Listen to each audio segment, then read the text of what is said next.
Welcome to my YouTube channel. हमेशा की तरह यूजफुल टिप्स के साथ आज की वीडियो शुरू करते हैं अपनी पहली टिप्स। फ्रेंड्स, मेरी पहली टिप होने वाली है इस तरीके के हॉट केस को लेके। जब भी हम इसके अंदर अपनी रोटियों को रखते हैं तो आपने देखा होगा कि रोटियां रखने के बाद जब हम टिफ़िन को बंद कर देते हैं तो इसके अंदर जो है इस तरीके से मॉइस्चर इकट्ठा हो जाता है। ये देख रहे हैं आप। अगर हम इसके अंदर कुछ नहीं रखते तो इस तरीके से मॉइस्चर इकट्ठा हो जाता है और आसपास पानी इकट्ठा हो जाता है, जिसके कारण क्या होता है कि जो हमारी नीचे वाली रोटी होती है ज़्यादातर वो गीली हो जाती है। तो उस कंडीशन में हम ज़्यादातर क्या करते हैं, इस तरीके की कोई भी कटोरी का या बाउल का इस्तेमाल करते हैं और उसके ऊपर रोटियाँ रखते हैं। लेकिन उससे क्या होता है कि रोटियाँ उसके ऊपर आ तो जाती हैं लेकिन उसका बैलेंस जो है सही तरीके से बराबर नहीं बन पाता है। तो उसके लिए आप इस तरीके की कटोरी का ना इस्तेमाल करके आप अगर अपने घर पे रखे हुए इस तरीके के स्टैंड का इस्तेमाल करते हैं तो वो ज़्यादा बेटर रहता है, क्योंकि इस तरीके के स्टैंड जो है थोड़ी सी हाइट पे भी होता है। अगर आप इसके ऊपर रोटियां रखेंगे तो रोटियों के अंदर से जो भी मॉइस्चर निकलेगा वो इसके थ्रू, ये जो जगह बनी होती है साइड्स में खुली हुई, उसके थ्रू जो है आपका जो मॉइस्चर है वो आपके हॉट बॉक्स के नीचे बैठ जाएगा, जिसके कारण आपका जो है ये रोटी का जो क्लॉथ है वो भी सूखा हुआ रहेगा और साथ साथ आपकी रोटियां भी सूखी रहेंगी। तो नेक्स्ट टाइम जब भी आप हॉट केस में रोटियां रखें तो इस तरीके से किसी स्टैंड का इस्तेमाल करें। अगला हैक होने वाला है क्लीनिंग को लेके। अक्सर इस तरीके की केटल का इस्तेमाल तो हम अपनी किचन में करते ही हैं पानी गर्म करने के लिए। तो क्या होता है कि जब हम किचन में काम करते हैं तो हमारे चिकने हाथ, कभी गंदे हाथ इस केटल के ऊपर लगते रहते हैं, जिसके कारण हमारी केटल जो है बाहर से अजीब सी चिपचिपी और गंदी हो जाती है। तो उसको हम कैसे इजीली क्लीन कर सकते हैं, उसके लिए आपको इसको पानी में धोना नहीं पड़ेगा, क्योंकि अगर हम इसको पानी में धोते हैं तो ये इसके ख़राब होने के चांसेस बने रहते हैं, क्योंकि इसके बैक साइड पे इस तरीके का एक पॉइंट बना होता है जिसके ऊपर हम अपनी पावर सप्लाई देते हैं। अगर इसके अंदर पानी चले जाए तो हमारी पूरी केटल ख़राब होने का डर रहता है। तो इसको हम बिना धोए कैसे क्लीन कर सकते हैं, तो चलिए मैं आपको बताती हूँ इस टिप में। उसके लिए आप लें टूथपेस्ट और उसको अपने ब्रश के ऊपर लगाकर धीरे धीरे हमें इसके चारों तरफ रगड़ देना है। ये देखिए मैंने सारा जो है टूथपेस्ट अपनी केटल के ऊपर लगा दिया है। अब हम क्या करेंगे, पहले लेंगे गीला टॉवल और उसकी मदद से इस पेस्ट को अच्छी तरीके से उतार लेंगे और इसके बाद हम लेंगे सूखा टॉवल और सूखे टॉवल से जो है अपना अच्छी तरीके से इस केटल को वाइप कर लेंगे। ये देखिए मेरी केटल एकदम चमक चुकी। चलिए फ्रेंड्स, बढ़ते हैं अगले हैक की तरफ।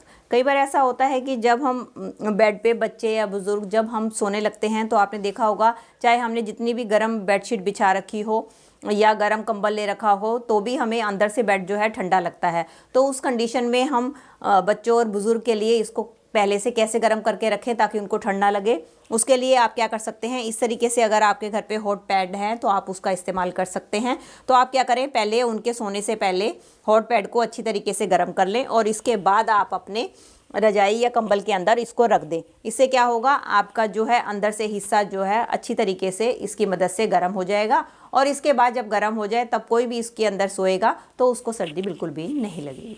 जब हम देसी घी को इस तरीके के प्लास्टिक के बॉक्स में लेकर आते हैं और जब हम इसको इस्तेमाल कर लेते हैं और इसका जो डिब्बा है या बॉक्स है या कंटेनर जो है जब ये खाली हो जाता है तो हमारा काफ़ी सारा घी जो है इसमें बचा रहता है।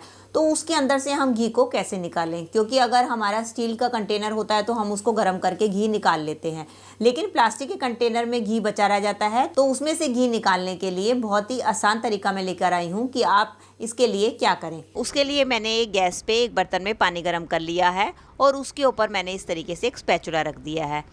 अब हम क्या करेंगे, अपना ये जो कंटेनर है उसको आप स्पैचुला के ऊपर इस तरीके से टिका दें। उससे क्या होगा कि इसकी स्टीम से जो है इसका अंदर वाला घी जो है पिघलेगा और वो घी जो है हमारा पानी के अंदर आ जाएगा। अब आप ये देख सकते हैं कि अंदर वाला घी मेल्ट होकर पानी के अंदर नीचे गिरता जा रहा है। अब इसका अंदर के कंटेनर का सारा घी मेल्ट होकर हमारा पानी के अंदर आ जाएगा और हमारा कंटेनर अच्छी तरीके से साफ़ हो जाएगा। अब इस पानी को आप किसी भी चीज़ में इस्तेमाल कर सकते हैं, चाहे आप इसको दाल सब्जी में डालें या आप इससे आटा गूँथें। चलिए फ्रेंड्स, देखते हैं अगले हैक को।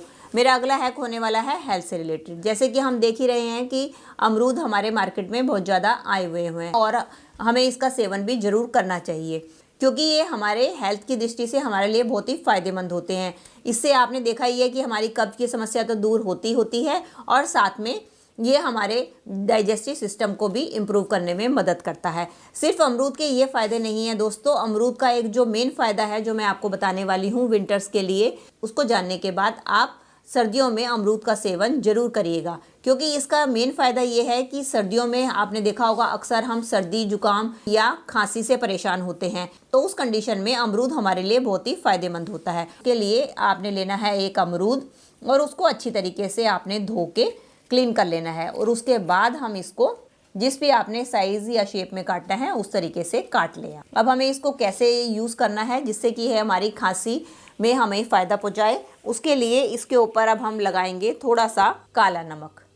इस तरीके से हम अपने अमरूद की ये जो फांके हैं उसके ऊपर काला नमक छिड़क देंगे, क्योंकि आप शायद नहीं जानते हैं कि काला नमक के तो हमारे बहुत फ़ायदे हैं, लेकिन खांसी में काला नमक इस तरीके से फ़ायदा पहुंचाता है, क्योंकि खांसी में अक्सर आपने देखा है कि हमारे गले में जो है खराश होती है और खुजली सी होती है, तो उस कंडीशन में अगर आप काले नमक का यूज़ करेंगे तो काला नमक जो है उसको कम करने में भी आपकी मदद करेगा। अब इसके अंदर हम दूसरी चीज़ लगाएंगे, वो है काली मिर्च। आप सब जानते ही हैं कि काली मिर्च की जो तासीर जो होती है वो गर्म होती है, और अगर हम सर्दियों में अमरूद के ऊपर डालकर हम इसको खाएंगे, एक तो ये हमारे अमरूद की तासीर को गर्म कर देगा, और दूसरा ये है कि काली मिर्च जो है हमारे गले में जितने भी दर्द होता है, इन्फेक्शन होता है या गले में किसी भी टाइप की कोई प्रॉब्लम होती है उसको दूर करने में मदद करती है। तो इसलिए आप सर्दियों में अमरूद का सेवन जरूर करें। दोस्तों, कड़कड़ाती ठंड में जब हमें बर्तन धोने होते हैं तो हमें बहुत दिक्कत आती है, क्योंकि पानी बहुत ज़्यादा ठंडा होता है।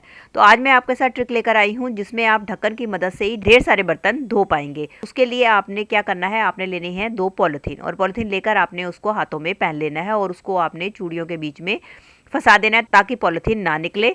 अगर आपने ज़्यादा फिक्स करना है तो आप रबड़ बैंड का भी इस्तेमाल कर सकते हैं। और उसके बाद जब आप बर्तनों को इसकी मदद से मांजेंगी या धोएंगी तो आप देखेंगी आपको बिल्कुल भी ठंड नहीं लगेगी, क्योंकि पानी आपके हाथों को बिल्कुल भी टच नहीं करेगा।